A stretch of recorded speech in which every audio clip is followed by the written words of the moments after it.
Propanal है C2H5O, C3H6O, C4H8O, C3H5O। सबसे पहले इसमें हमको ये देखना है प्रोपेनल, यानी यह निश्चित तौर पर प्रोपेन से बना होगा। और प्रोप का मतलब होता है वह यौगिक जिसमें 3 कार्बन हो। तो इसमें पहले वाले में 2 ही कार्बन है तो यह तो नहीं होगा।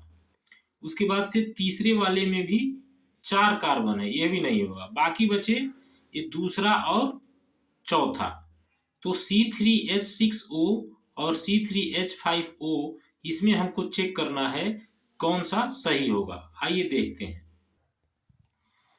आइए दूसरे में देखते हैं। यहाँ पर देखिए दूसरा है C3H6O। तो सबसे पहले हमको क्या करना होता है बेटा, चूंकि प्रोपेनल है तो इसमें CHO ग्रुप होगा।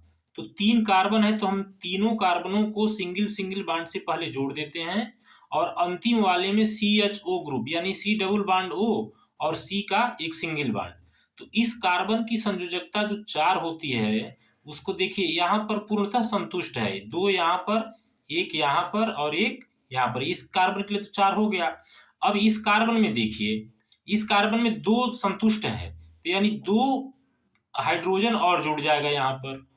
फिर यहाँ पर 1 संतुष्ट है तो 3 हाइड्रोजन यहाँ जुड़ेगा।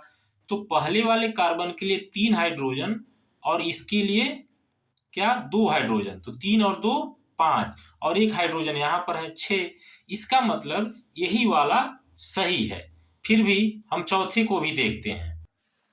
अब यहाँ चौथे पर देखिए, यहाँ भी 3 कार्बन है। तो 3 कार्बन है और यह सब सिंगल सिंगल बॉन्ड ही होता है कार्बनों में। तो यहाँ पर 3 कार्बन को हमने सिंगल सिंगल बॉन्ड से जोड़ दिया। और चूंकि यह प्रोपेनल है तो यहाँ पर H और O जुड़ेगा, CHO ग्रुप रहेगा ही रहेगा। अब इस कार्बन को देखते हैं। इस कार्बन की चारों संयोजकताएं संतुष्ट हैं। इस कार्बन के लिए 2 संयोजकताएं संतुष्ट हैं तो एक ऊपर यहाँ पर ऐसे हो जाएगा, ये एक यहाँ पर और एक यहाँ पर। लेकिन यहाँ पर 3 यहाँ पर होगा। अब देखिए तो जोड़िएगा तो यहाँ पर 6 ही आ रहे हैं, 1 2 3 4 5 और इस हाइड्रोजन को लेके 6। इसका मतलब ये गलत है, C3H5O नहीं होगा।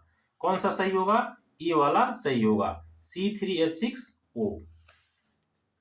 अब दूसरा प्रश्न है कि धातु है, यहाँ पर B दिया हुआ है, Li दिया हुआ है, Si दिया हुआ है और C दिया हुआ है। यानी B का मतलब बोरान, Li का मतलब लिथियम, Si का मतलब सिलिकॉन और C का मतलब कार्बन। तो निश्चित तौर पर धातु जो है यहाँ पर Li है, यानी लिथियम एक धातु है। B बोरान जो है और सिलिकॉन यह अर्ध धातुएं हैं, उपधातुएं हैं, और धातुएं नहीं उपधातुएं। और कार्बन तो अधातु है। ठीक है। उसके बाद से ग जो है कह रहा है कि इनमें से चारों में से कौन सा जो तत्व है वह ठंडे तनु अम्ल से हाइड्रोजन गैस बनाता है। तो निश्चित तौर पर कार्बन सक्रियता श्रेणी में जो हाइड्रोजन से ऊपर के तत्व हैं वही ठंडे जल से अभिक्रिया करके हाइड्रोजन को हटा सकते हैं। तो यहाँ पर आप देखिए केवल एक ही तत्व ऐसा है जिंक, जो सक्रियता श्रेणी में हाइड्रोजन से ऊपर है। तो जिंक जो है ठंडे तनु अम्ल से हाइड्रोजन गैस बनाता है।